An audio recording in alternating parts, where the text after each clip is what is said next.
2025년 새해가 밝아왔습니다. 여러분, 새해가 되면 우리가 이제 보통 뭘 하시죠?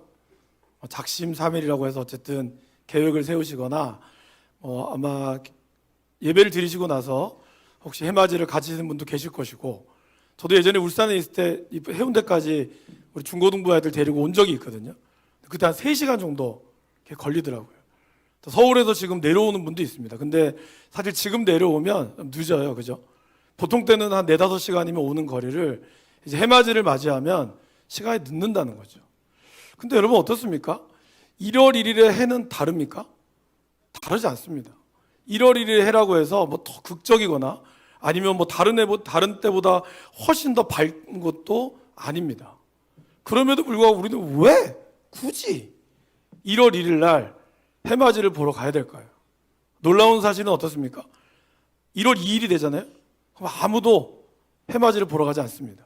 간절곶이라든지 해운대라든지 아니면 정동진이라든지 그 어떠한 곳에도 해 보러 가는 사람은 시간을 개념을 잘못 잡았거나 아니면 정말 우연한 경우에 가지 않는 이상은 우리가 가지 않습니다. 그런데 왜 우리는 1월 1일 날 그렇게 꼭 그 시간에 가려고 사람들은 그렇게 애를 쓸까요?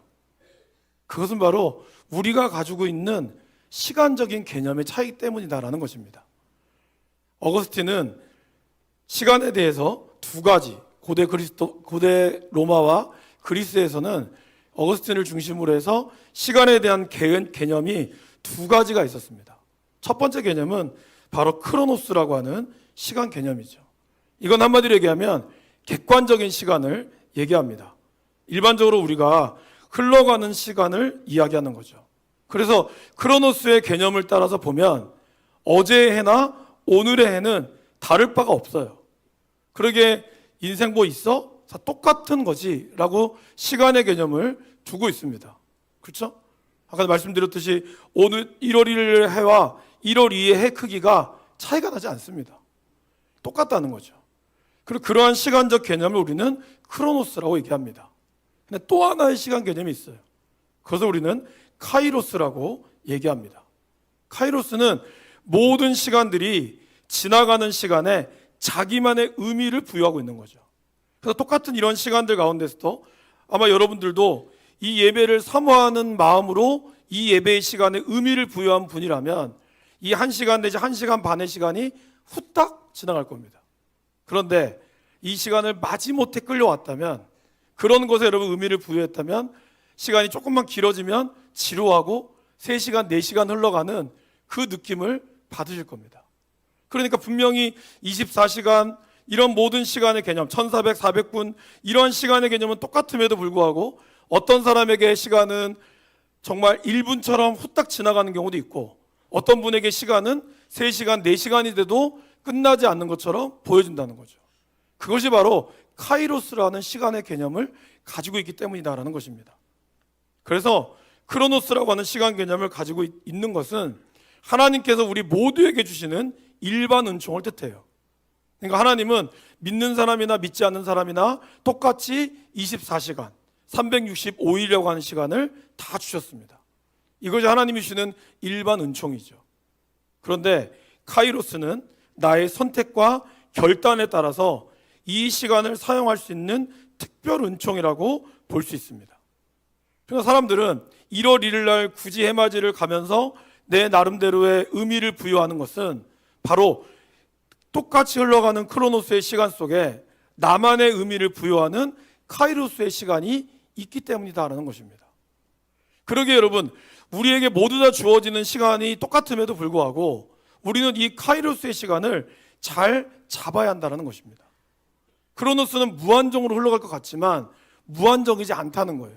왜 그럴까요? 시간이 무한정이 문제가 아니라 저와 여러분의 육신이 무한정이 아니기 때문에 그렇다는 거죠. 그런 얘기 많이 들어보셨죠?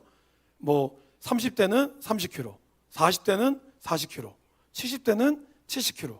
아마 지금 이제 80대나 70대 되시는 분들은 시간이 너무 빨리 간다라고, 진짜 고속도로에 너무나 빠른 과속을 달리는 것 같은 느낌을 받으신다라고 합니다.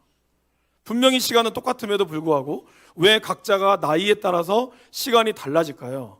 그것이 바로 카이로스의 시간 개념 때문이다라는 것이죠. 그래서 시간은 무한정하지만, 시간은 무한정한 것 같지만 우리의 육신이 무한정이지 않다 보니 우리의 시간들 속에서 우리들은 그 시간을 어떻게 잡느냐에 따라 이 시간이 허무할 수도 있고, 그리고 이 시간이 우리에게 풍요로울 수 있다라는 것입니다. 여러분, 2024년도의 시간이 여러분들에게 허무하셨습니까? 풍요로우셨습니까?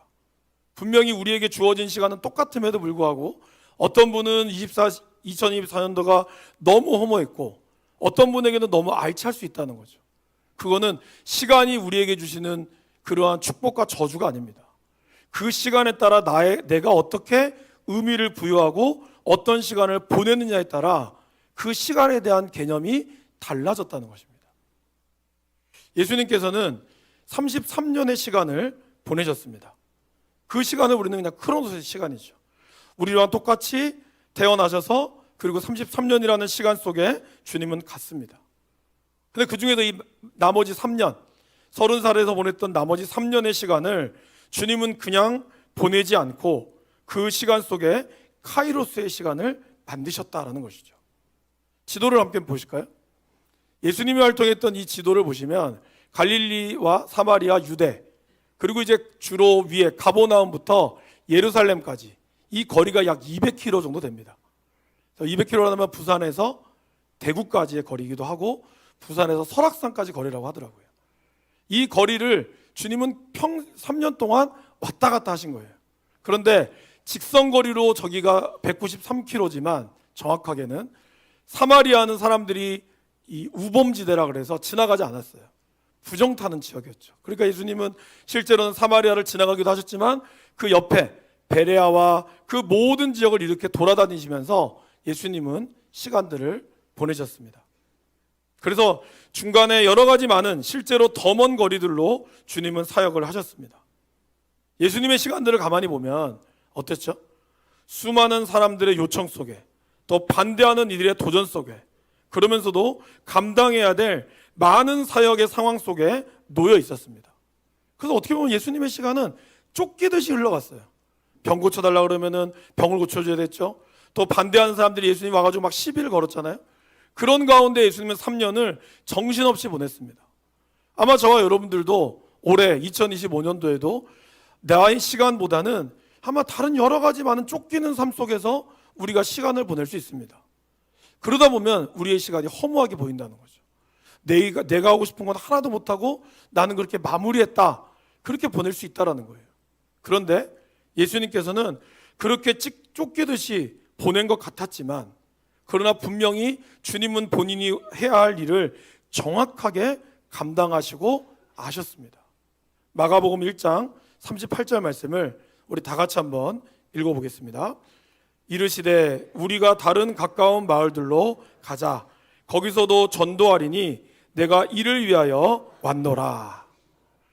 우리 주님은 내가 이 땅에 오고 분주하고, 사실 이 말씀 전에도, 이 말씀 바로 전날, 그날 밤에도 밤 늦게까지 병을 고치고 힘든 생활들을 했어요. 육신적으로는 굉장히 고됐습니다. 근데 주님은 새벽 아침, 아직 해가 뜨기도 전에 그분은 몸이 일어나서 새벽 기도를 드리시고 기도하는 가운데 이제 해가 좀 뜰 때쯤에 제자들이 와서 주님 가셔야 됩니다. 그때 주님이 얘기하셨다는 거예요. 야, 정신없다, 왜 이렇게 바쁘냐, 이렇게 하지 않으시고 주님은 오늘 이 말씀을 하신 거예요. 우리가 다른 가까운 마을들로 가자. 내가 거기서도 전도하리니 이를 위하여 왔노라. 예수님은 자신이 해야 될 사역과 자신이 해야 될 모든 것들을 정확하게 알고 계셨습니다. 우리 예수님은 죄인의 몸으로 죽임을 당하셨습니다. 십자가형을 당하셨습니다. 사람들은 이 죄 없으신 예수님을 그들의 시간에, 그들의 의도로 예수님을 죽였죠. 그래서 이 새벽 4시쯤에 잡혀서 9시에 못 박히기 전까지 약 5시간 동안 6번의 재판을 받았습니다.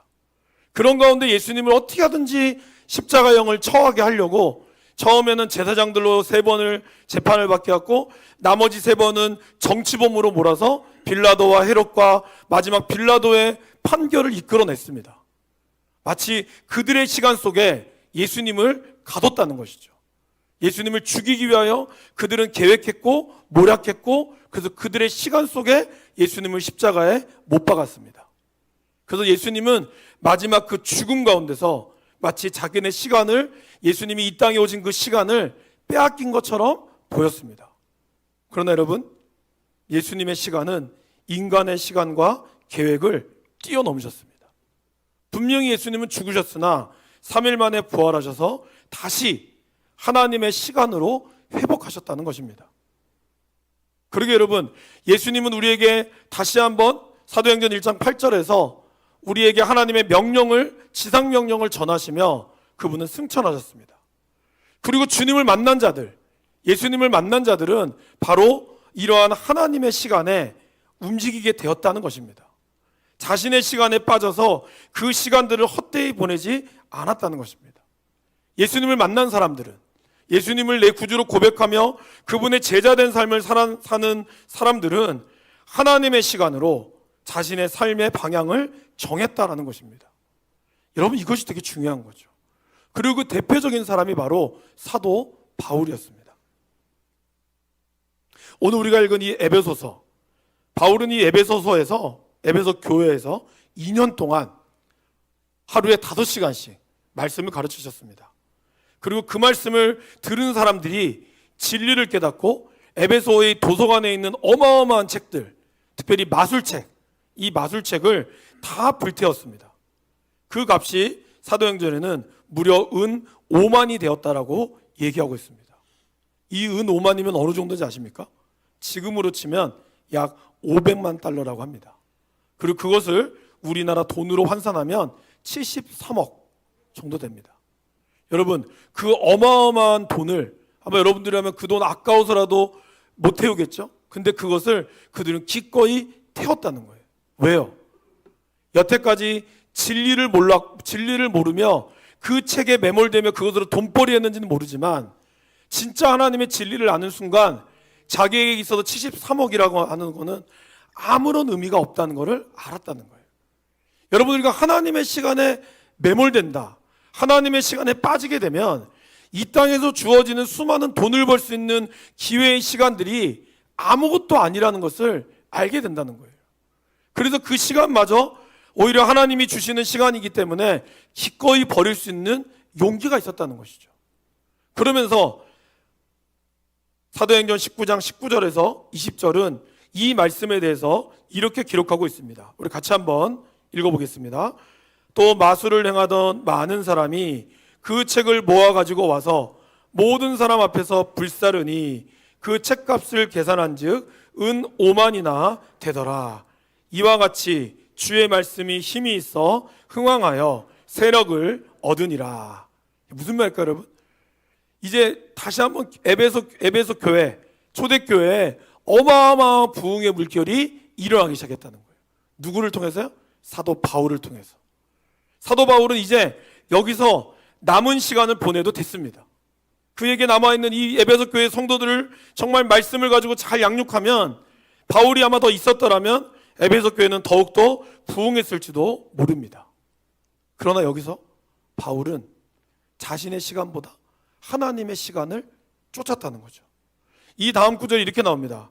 이 일이 있은 후에, 바로 19절과 20절에 있었던 은 5만이나 되는 마술책을 태우고 어마어마한 역사가 일어난 후에 바울이 마게도냐와 아가야를 거쳐서 예루살렘에 가기로 작정합니다. 왜냐? 내가 거기 갔다가 후에 로마도 보아야 하기 때문이라는 것을 알았다는 거죠. 왜 바울은 로마로 가야 한다고 마음먹었을까요? 바로 예수님께서 사마리아와 땅끝까지 이르러 내 증인이 되라는 이 말씀에 순종하기 위해서였기 때문입니다. 로마서에 보면 이렇게 나오죠. 내가 서바나로 갈 것이다. 여러분, 지금 우리가 생각하는 지구의 개념은 둥글죠. 그렇기 때문에 지구의 끝은 어딜까요? 사실 지구의 끝은 내가 선 곳이 지구의 끝입니다. 한 바퀴 돌면 내가 끝이 되겠죠. 그러나 그 당시에 지구의 끝의 개념은 어땠을까요? 그 당시 바울이 살았던 시대의 지구의 개념은 평평했죠. 그러기에 마지막 끝은 바로 유럽의 끝이었던 서바나, 곧 스페인이 끝이었다는 거예요. 그러기에 바울은 자기가 비록 지금 이 자리에서 이 시간에 에베소 교회의 부흥을 얘기할 수 있고 얼마든지 이곳에서 목회하면서 남은 인생을 정말 은혜 가운데 보낼 수도 있었겠지만 바울은 하나님의 시간을 따르기로 작정한 거예요. 그 시간은 뭘까요? 바로 땅끝까지 이르러 복음을 전하는 것. 서바나, 스페인까지 복음을 전하는 것이 자신이 하나님이 주어진 시간이라는 것을 알았습니다. 그리고 그 시간을 위해서는 바로 로마를 가야 한다는 사실을 그는 깨닫게 되었다라는 것입니다. 근데 여러분, 이 로마로 가기 전에 예루살렘으로 가기로 작정했다 그랬잖아요. 예루살렘으로 가기로 이 작정했을 때 예루살렘에는 어떠한 일이 일어났을까요? 바울이 이제 로마로 복음을 전하러 가는 거에 대해서 막 박수치고 축복했을까요? 천만의 말씀입니다. 예루살렘에는 바울을 죽이려고 하는 사람들이 가득했습니다. 그래서 바울과 바울을 위해 기도해 주는 사람들도 기도해 보니까 바울이 예루살렘 가면 죽는다는 걸 알게 된 거예요. 실제로 바울이 예루살렘에 가서 보니 바울은 자신을 죽이려고 하는 사람들이 무려 40명이나 있다는 사실을 알았습니다. 근데 그냥 40명이 아니에요. 바울을 죽는 것을 성공하기까지 나는 밥을 먹지 않겠다. 그 정도로 바울의 암살 작전에 가담한 사람이 무려 40명이나 되었다는 겁니다. 이러한 내용을 바울은 알고 있었어요. 듣고 있었어요. 그것을 자기 조카를 통해서 그는 그 첩보를 입수했습니다. 그런데 바울은 그럼에도 불구하고 예루살렘을 떠나지 않았습니다. 왜 그랬을까요? 바로 그날 밤 사도행전 23장 11절에 그날 밤에 주님께서 바울 곁에 서서 이렇게 말씀하셨기 때문입니다. 담대하라. 내가 예루살렘에서 나의 일을 증언한 것 같이 로마에서도 증언하여야 하리라 하시니라. 그러게 하나님께서는 바울이 하나님의 시간에 순종하려고 하자 비록 그를 죽이려고 하는 수많은 사람들이 있어도 하나님이 그를 지켜주겠다고 약속하셨다는 것입니다. 그래서 바울은 그 말씀을 의지하여서 오히려 바울이 이제 로마로 가는데 사람들의 바울을 죽이려고 하는 암살범들 앞에 로마의 군인들이 바울을 호위했다는 거예요. 비록 바울이 죄인의 신분으로 가게 됐으나 자유로운 죄인이었어요. 왜냐하면 바울은 로마의 시민권이 있었거든요. 그리고 바울은 얼마든지 무죄를 주장할 수 있지만 자기가 로마로 상소하겠다고 얘기했을 때 로마에 있는 처음부터 로마의 시민권을 가지고 있는 바울의 말을 어떤 군인도 천부장도 그곳에 있는 모든 왕도 거부할 수가 없었습니다. 그래서 바울이 로마로 가는데 모든 지원을 아끼지 않았어요. 그래서 여러분, 바울을 죽이려고 했던 이 40명의 사람들뿐만 아니라 수많은 사람들이 바울을 죽이려고 했지만 로마의 강력한 호위를 받으며 바울은 로마로 갔다는 것입니다. 이 모든 것이 하나님의 시간에 순종했던 바울 가운데 지켜주시던 하나님의 역사였다는 거예요. 그리고 바울은 로마에 도착해서 약 2년 동안 머뭅니다. 어디에 머물렀을까요? 감옥에 머문 것이 아니라 가옥에 머물렀어요. 아까도 말씀드렸듯이 바울은 로마 시민권이 있었고 원래 바울은 죄가 없다라고 무죄 판결을 받았습니다. 그러나 바울은 로마에 있는 가이사 황제에게 복음을 전할 목적으로 상소했기에 그는 약간 가택연금처럼 그런 감옥이 아니라 집에다가 주거 제한 정도만 얻고 그곳에 많은 사람들이 바울을 찾아와도 되는 그러한 자유를 누리게 되었다는 것이죠. 그리고 바울은 오늘 바로 에베소서, 빌립보서, 골로새서, 빌레몬서, 옥중서신이라고 불리는 4개의 성경을 오늘 이 자리에서 2년 동안 편지를 썼다라는 것입니다. 오늘 우리가 읽은 이 6장, 에베소서는 6장으로 되어 있는데요. 마지막 6장은 바울이 에베소 교회 성도들에게 마지막으로 부탁을 하는 장면이 나옵니다. 먼저 바울은 6장을 이렇게 구분할 수가 있습니다. 너희가 살고 있는 세상이 어떤 세상이냐? 당신들이 살고 있는 세상이 어떤 세상이라는 것을 우리에게 기억하게 합니다. 여러분, 우리가 살고 있는 세상은 어떤 세상일까요? 좋은 세상일까요? 그렇죠. 좋은 세상입니다. 때로는 가슴 아프고 어려운 일들이 닥치고 또 그로 인하여 분노하는 일이 생겨도 그래도 살만합니다. 여러분, 얼마 전에 레바논에 있는 선교사님이 저희 교회에 한번 오셨었죠. 그때 레바논에 전쟁이 일어나서 모두 다 대피하라는 명령에 갑자기 들어오신 선교사님, 저하고 또 매우 친했던 선교사님을 금요기도에 모신 적이 있었습니다. 금요기도를 모시고 목사님을 이제 숙소로 안내해 드릴 때 이 광안대교를 제가 이렇게 모시고 갔어요. 근데 사모님 뭐라고 한지 아세요? 야, 여기가 나라구나. 그런 얘기를 했어요. 여기가 나라예요. 그 얘기를 제가 좀 처음 들었어요. 레바논은 나라가 아니라는 거예요, 지금. 우리가 알고 있는 국민, 주권, 영토 이런 것이 그들에게는 아무런 개념이 없어요. 비록 대통령도 있고 우리가 눈에 보이는 정부는 있지만 아무런 기능을 할 수가 없답니다. 그래서 거기는 나라가 아니라는 거예요. 그러면서 지금 우리나라가 어렵고 여러 가지로 많이 분열되고 있지만 그래도 여기는 나라잖아요. 그 말이 저는 아직도 기억이 납니다. 얼마 전에 그 선교사님이 다시 레바논을 가셨어요. 네, 다시 가셨어요. 근데 지금 많이 좋아졌대요. 근데 여러분, 나라가 아닌 나라에서 선교를 한다는 것이 얼마나 힘든지 아십니까? 뭘 해도 그 어떠한 보호를 받을 수가 없어요. 대사관도 있지만 대사관 보호를 받을 수가 없고요. 정부가 있지만 정부의 경찰의 보호를 받을 수가 없습니다. 그런 가운데 우리는 이 나라라고 하는, 이 대한민국이라고 하는 나라 가운데 우리가 살고 있다라는 것이죠. 어떻게 보면 살기 좋은 곳이지만, 그러나 또 다른, 오늘 사도 바울에게 6장에서 이야기하는 또 다른 것은 이 세상의 영적 전쟁터라는 사실을 우리에게 상기시켜 준다라는 것이죠. 그래서 바울이 얘기하는 건 그겁니다. 이 땅은 결코 우리의 안식처가 아니라는 거죠. 이 땅에서 우리는 전쟁터를 지나가는 나그네일 뿐이다라는 겁니다. 아무리 우리가 좋은 호텔에 있고 여러분들이 막 몇십만 원, 몇백만 원짜리 호텔에 묵는다 하셔도 그곳에 영원히 거하진 않습니다. 길어봐야 이틀, 좀 길면 3일, 글쎄 한 달 정도 계실까요? 돈이 많으시면. 그러나 그것마저도 곧 우리는 떠나야 됩니다. 그죠? 이 땅에서 여러분들이 아무리 좋은 집을 사신다고 해도 60년, 길면 100년 그거 되면 다 털고 가야 돼요. 그것이 우리의 인생이라는 것이죠. 볼 일이 끝나면 호텔을 떠나야 하듯이 우리는 이 세상에 잠시 들른 것일 뿐 여기서 영원히 사는 것이 아니다. 이것을 사도 바울은 에베소 6장에서 우리에게 말씀하고 있습니다. 언젠가는 사랑하는 가족들, 정든 사람들과 아끼던 물건들을 모두 내려놓고 떠나야 합니다. 이것을 여러분 그냥 흘려보내시면 안 됩니다.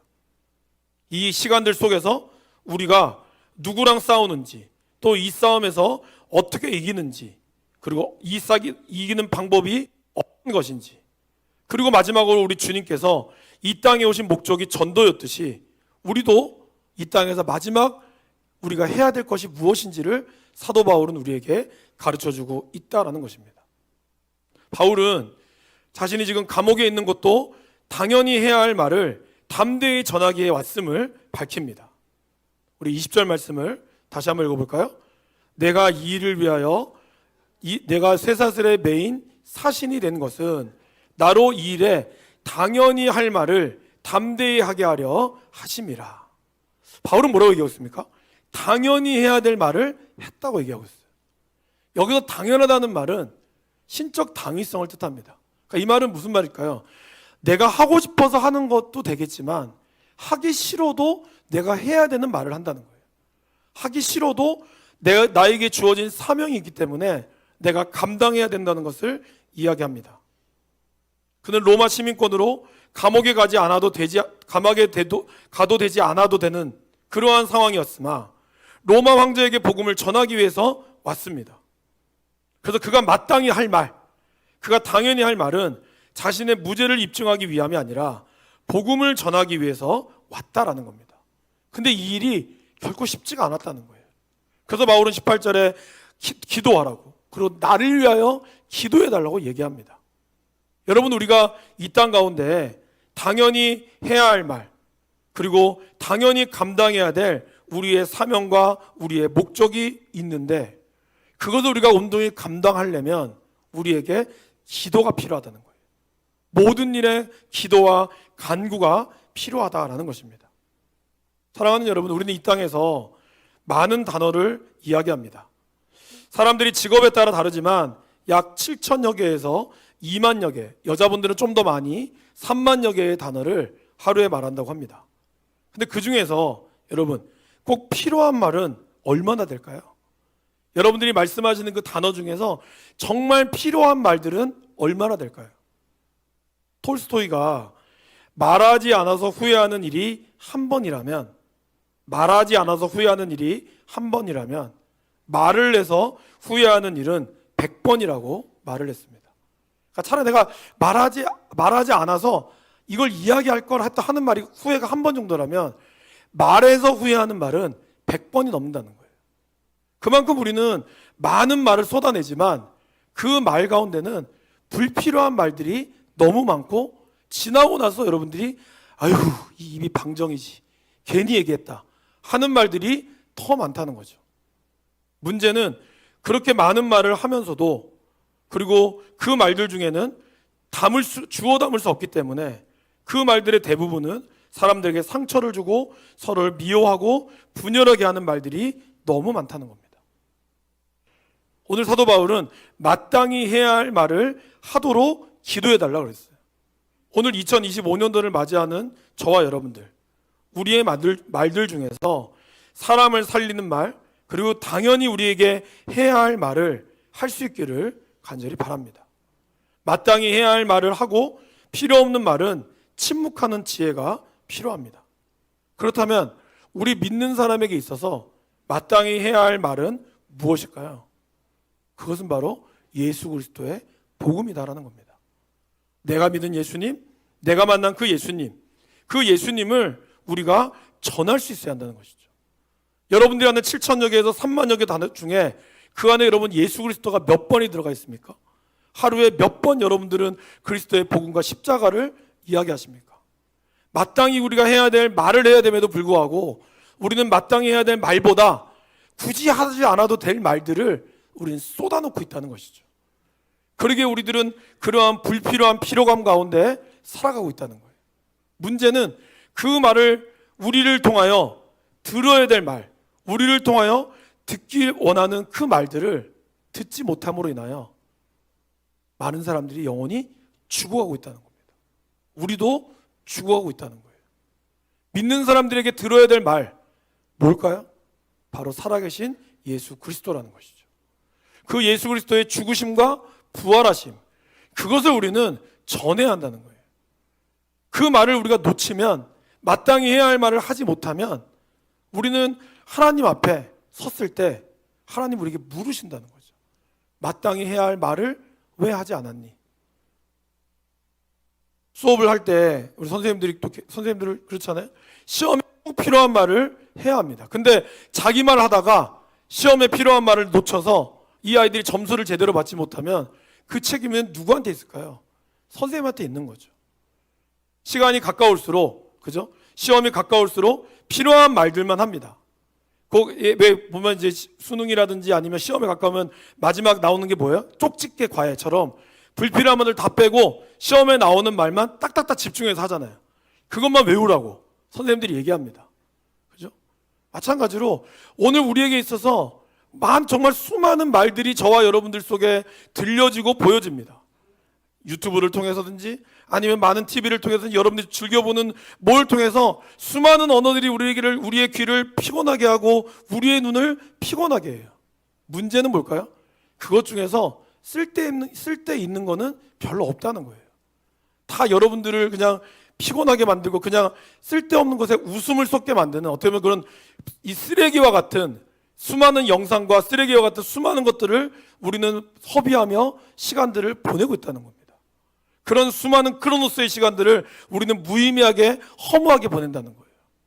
그런데 우리에게 카이로스와 같은 하나님이 우리에게 주시는 이 시간, 그 시간 속에 우리가 담당해야 될 하나님의 말씀, 그 말씀을 우리가 온전히 감당해야 한다는 것입니다. 그것을 올 한 해 여러분들이 하나님의 말씀으로 전할 수 있기를 간절히 바랍니다. 여러분, 제가 저번에도 말씀드렸죠. 이단들은 가짜를 진짜같이 믿고 담대히 전해요. 근데 우리는 진짜를 가짜같이 믿고 담대히 전하지 못해요. 아이러니한 상황이 벌어지고 있지 않습니까? 이단들은 가짜인데 너무 진짜같이 얘기해요. 그러니까 사람들이 그런가 보다 빠져들어요. 근데 우리는 진짜를 가지고 있어요. 근데 우리는 그걸 가짜처럼 얘기해요. 긴가? 민가? 이런 식으로 우리는 얘기하고 있으니까 사람들이 복음을 믿지 못하는 거예요. 이런 아이러니한 상황들이 우리 가운데 펼쳐지고 있다고 합니다. 근데 결국 여러분, 그렇게 되면 영혼이 죽는 거예요. 가짜를 진짜처럼 믿었다가 사기당하고 후회하는 일처럼. 근데 우리는 진짜를 가짜처럼 얘기하다가 방황하며 끝나는 경우들이 많다는 것이죠. 올 한해 우리가 8월 15일 날 항상 장로님들과 당회를 엽니다. 그러면 그 당회는 2025년도를 준비하는 당회입니다. 저는 7월부터 또 올 한 해가 시작되면서 어떤 말씀을 준비할까 기도하는 가운데 에베소 6장 19절 말씀을 정했습니다. 바로 나로 하여금 하나님의 비밀을 담대히 전하게 하소서. 오늘 우리가 마땅히 해야 할 말, 오늘 우리가 당연히 해야 할 말, 그것은 다른 어떤 것보다 예수 그리스도의 복음이다라는 것입니다. 올해는 남녀선교회 모임 가운데서도 좀 복음을 전하시도록 저희가 전도지를 나눠드릴 겁니다. 여러분들께서 식사를 멀리 가셔도 거기서도 여러분 전도할 수 있기를 바랍니다.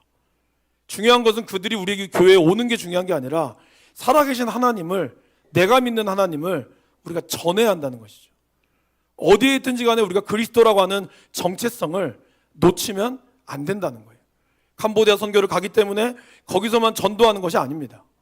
통영에 가기 때문에 통영에서만 전도하는 것이 아닙니다. 여러분들이 살고 있는 모든 곳에서 내가 마땅히 해야 할 그 그리스도, 그 복음이 저와 여러분들을 통하여 들려져야 되고, 그리고 그 말씀이 사람들에게 우리의 입술로 전해져야 한다는 것이죠. 그리고 그 말을 담대히 할 수 있도록, 오늘 사도 바울도 얼마나 두려웠겠습니까? 말은 했지만 방장 자귀 앞에 있는 황제 앞에서 내가 아무런 죄도 없는 내가, 황제는 분명히 나의 죄를 물을 텐데 나는 그 죄보다 오히려 내가 만난 예수님을 전한다는 게 가능한 일일까요? 쉽지 않았다는 거죠. 그러기에 바울은 나를 위하여 기도해달라고 하잖아요. 오늘 우리도 이 복음의 능력을 전할 때 바로 하나님 앞에 기도가 필요하다는 겁니다.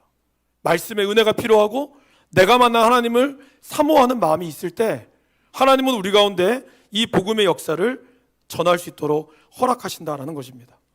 그러게 여러분, 우리의 주일 또한 마찬가지입니다.